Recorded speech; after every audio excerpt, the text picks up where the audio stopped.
we now started thinking again, what can we do? Because development is a process. It's not a one-off. It's not a one-off thing. So since our mission is to develop here in a different way, we started looking at and started saying, okay, what is this or that thing that we think that can bring out Ihe as a community, identify Ihe? Like the name goes from understanding Ihe, the light, showing the light. What do we do? Then the concept of building a city gate came up. And when we started initially, the financial outlay was so much that we said, well, can we do this?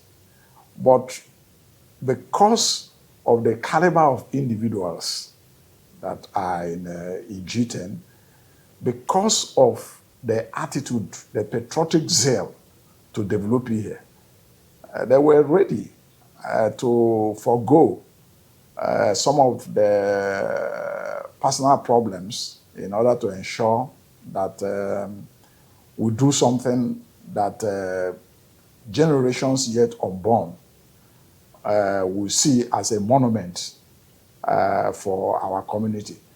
That was how we started the project of developing what we call the city tower, or the security tower and all that. If you observe, that tower has electronic surveillance systems. Part of the reason is that there have been a lot of incidences in that general area. My late uncle, my father's youngest brother, was shot and killed in that place. We've had incidences of where people are killed from God knows where, and they will come and dump the person there in order to create a security problem for Ndihe. Yes. And we thought that we should stop that. So we said it's not just building a monument, but how do we use the monument to also secure Ihe, or to attempt at least at securing Ihe? That was how the concept of electronic surveillance for the gate, for that gate came up. So in essence, if you commit a crime somewhere here within a radius of at least half a kilometer, you will be caught. And let me say it again, that everything that happens here happens there at that gate, is sent straight to the satellite, the cloud. So even if you commit a crime there and think that you will not be seen over time, no. They will go to the cloud, download it, and we'll see you, whoever you are. With the success, because if you observe too, those crimes that were known to have happened in that place has been absent at least for the past 1 or 2 years that we started. So we've possibly achieved our goal there. And seeing the current success of what we've done there, we've decided, the G10 have decided to do a total electronic surveillance of Ihe. Total electronic surveillance of Ihe. The project is ongoing as I speak to you. If you probably observe, if you have driven down to Willicott and our boundaries, all our boundaries are today. In the next few days, let me project that, because the project is ongoing. All our boundaries with our community, our neighboring communities, Wele, Abo, Gugu, Abodo, Isuawa, and all this, they are electronically covered. If you commit any crime and you are coming into here, they are going to catch you. The cameras and the surveillance systems are going to see you. We are having an operation center. We are working on an operation center where there will be a 24/7 surveillance of anybody ingressing and egressing out of here. For security reasons, I won't say where the electronic surveillance is, operation center is, but there's an operation center where everything that is happening in here, at least for now, until the totality of the work is completed, somebody will be seeing it in real time. Somebody is going to be at the operation center. You'll be seeing it in real time. We got this, even though the Enugu state government started it, but when I went on a program in Israel, I saw this in Jerusalem, and it was a marvelous experience. I also saw it at the Intelligence Development Center in Paris, and all that, where everything that happens in Jerusalem, even if you drop a pin, you will be seen, and all that. So that's what we want to do for here. We are starting with the boundaries and all that. Hopefully by the end of this month, we are going to commission that. Then we are going to go to the villages and all that, and make sure that they are all interlinked and all that. So that's our current project, which we hope to deliver to Ndihe. Is it allowed to give us the estimate of economic spending and the power? Well, you can see the solid nature of the work that was done there. Wonderful. We this thing, but I think I would rather have people to assess what we have done there. Like we continue to say, we want to do things differently. The usually here way, I'm not trying to deride the here people, but the usually here way is to make some noise, do closing meeting, and all this kind of thing in order to show, how big they are, but we operate from the background, and all that. So we spent, I'm not too sure, but we spent close to 100 million doing that gate and all that, with all the surveillance systems and so on. Thank you very much. Even the science laboratory was far more than that, but for the gates, we don't count on the money we spend in here. What we count is that we are making efforts that will outlive us. If tomorrow, if in 20, 30, 40, 50 years' time, some of the things we are doing, others improve on it, then we would have beaten our chest that we have done well for Ndihe. And without being, immodest, I would like to say that the G10 actually is the progenitor of the IDI.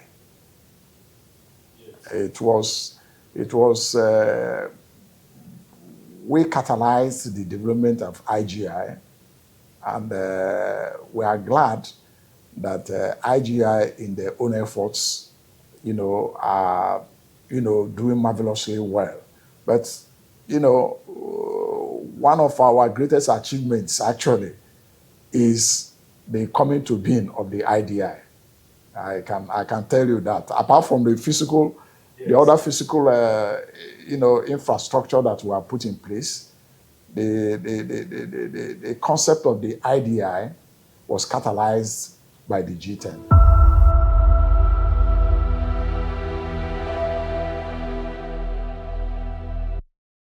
Well, as a leader, talking personally, the challenge is to be able to have the team go behind me and work with me for the success of whatever thing we have decided. Leadership really is not about the individual who is leading. Leadership is about the ability of that individual to use the resources around him, human and material, to achieve the organizational goal. So sometimes you will have some members who are constrained by several factors not to contribute as much as they would have loved to contribute. I'm talking of financially, but because of the love for Ihe, a good number of them sacrifice so much, to ensure that whatever we set out to do for our community, that we achieve it. So the constraint is finances, because a number of us too are retired.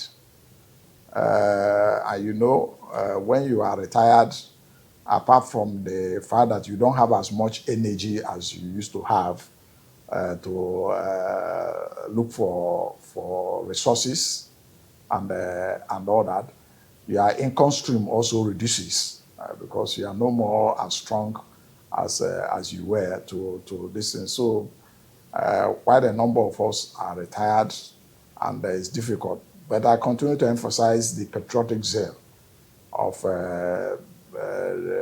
those of us who are even retired, but the zeal to see that Ihe is always in the forefront of development in Enugu State. They continue to chip in something.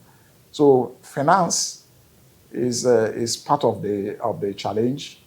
We're also lucky that there are some young talks, I would say, who have joined us, who are also having the same mind that the initial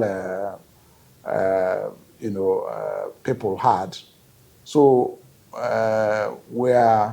as the older ones are getting older, and as their resources are dwindling, there are also some very young ones who have that zeal, that patriotic zeal, and not minding the cost to themselves. They are putting in quite a lot. So, in essence, finance is a listen. Apart from that, the next major, constraint that we have is to get Nihe to begin to see that life is not about me or what I can do for myself. That life is about what you can do for others. I'll give you an example, and that's one of the things that tend to encourage a lot of us. If Igwe Denchukwu didn't build that secondary school, so many Ihe young men wouldn't have gone to school, and women. I remember in 1974, when we went to secondary school, I tell you that 70% of my primary school mates in Ihe didn't go to secondary school. Not very brilliant people, not because they didn't want to go to. There was no school around us. The only school we probably had in Abu Ubu and all that. Although generally people were largely poor because of the Civil War and all that. But if we had that school in Ihe by 1974, a good number of them would have been going from the different homes in Ihe there to the school. So if we get Ihe people to start thinking of Ihe, if you are in business, think of what you can do. in Ihe and all that, then the society will get better. Think Ihe. Why thinking of yourself? You know, have a mind to sacrifice and stop playing politics with everything and all that. That's one thing that here people must, is a challenge. We must stop playing politics with everything. Let's look at capacities, individual capacities and all that, and give them the job to do for the good of Ihe and all that. You know,